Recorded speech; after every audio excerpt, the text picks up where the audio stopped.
po muna tayo mga kasagol. Medyo nakakaramdam na ako ng gutom. Hindi kasi ako kanina nag-almusal nung umalis ako, nagkape lang ako. Dito na naman ako ngayon sa sa ilog, nangangapa na naman ng bibi para pang ulam namin. Kaya tapos kong kumain, salang naman ulit ako sa pangangapa para may maulam. Masarap ang bibi talaga. Kain po kayo mga kasagol, gabi.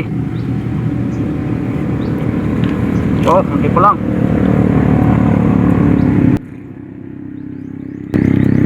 Tatalo kumain.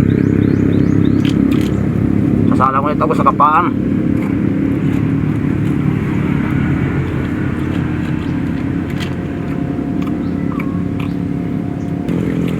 Ang hirap talaga mga pa. Nakakagutom mga pa talaga. Lalo pag ginaganahan kang mga pa, nako, nakakagutom talagang mga pa. Dadagdagan pa natin to mga kasagol. Kunti pa lang.